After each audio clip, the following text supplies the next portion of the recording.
Good evening and happy Vesper, brothers and sisters in Christ. This evening, I'd like to share the word millennium. So the millennium is the one of the most important Christian belief about the end of the world. According to Revelations 20, talks about a period of 1,000 years that Christianity generally referred to as the millennium. So, in the beginning of the millennium, according to Revelations 19, verse 11 to 21, describe Christ riding out of heaven on a white horse, and he is followed by the armies of heaven, who are also riding white horses. And verse 11 and 14, their purpose is to make war with the kings of the earth.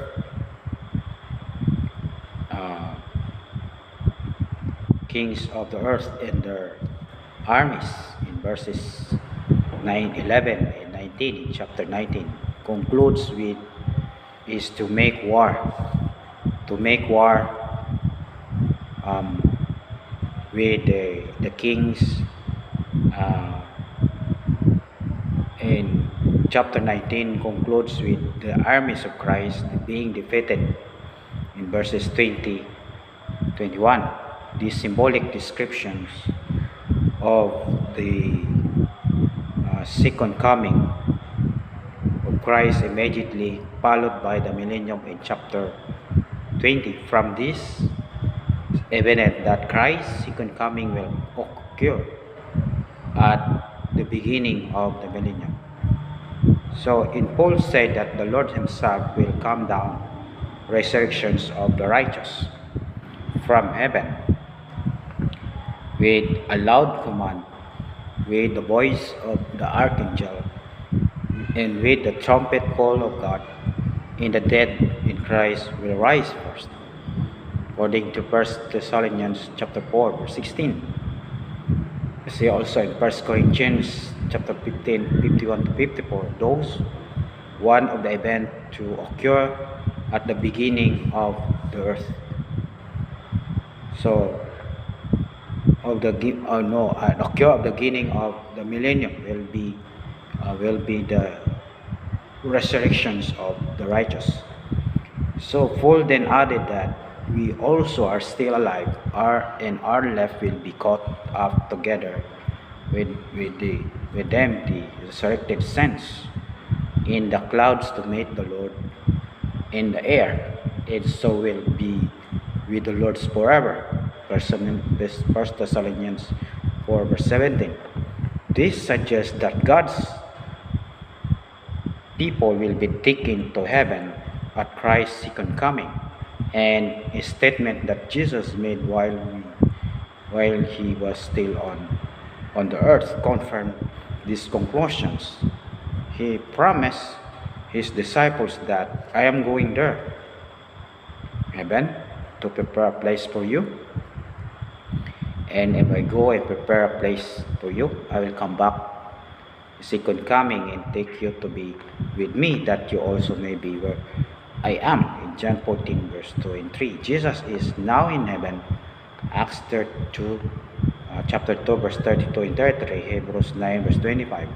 And he promised that at his second coming, he will take his people to be with him where he is. So in Thessalonians 1 verse 9, Paul said that Christ's second coming, the wicked will be punished with everlasting destructions and shut out from the presence of the Lord. And in the symbolic descriptions of Christ going to war against the king of the earth and their armies, Revelations 19 verse 18 says that the birds of the air will eat the flesh of kings, generals, and mighty men, and the flesh of all people, free and slave, great and small. From this is evident that the wicked will all be slain at Christ's second coming. Satan will also be found during the millennium. Revelation 20 verse 2 and 3 says that an angel from heaven, says the dragon, that unsent serpent, who is the devil or Satan, and bound him for 1,000 years.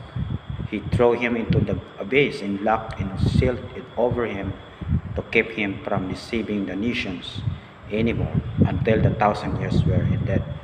The word abyss, sometimes translated bottomless pit, is from the Greek abyssos in the Greek versions of Genesis chapter 1 verse 2. The word abyssos, translated the depth, is used to describe the pre-creation.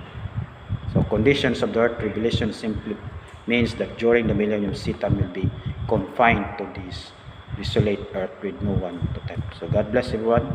That Revelation says that Christ's second coming, that entire world will be shaken by earthquake. That is the powerful that will cause the mountains to flatten out, the island in the sea to disappear. So this is all, brothers and sisters. It's about millennium. God bless and happy Sabbath.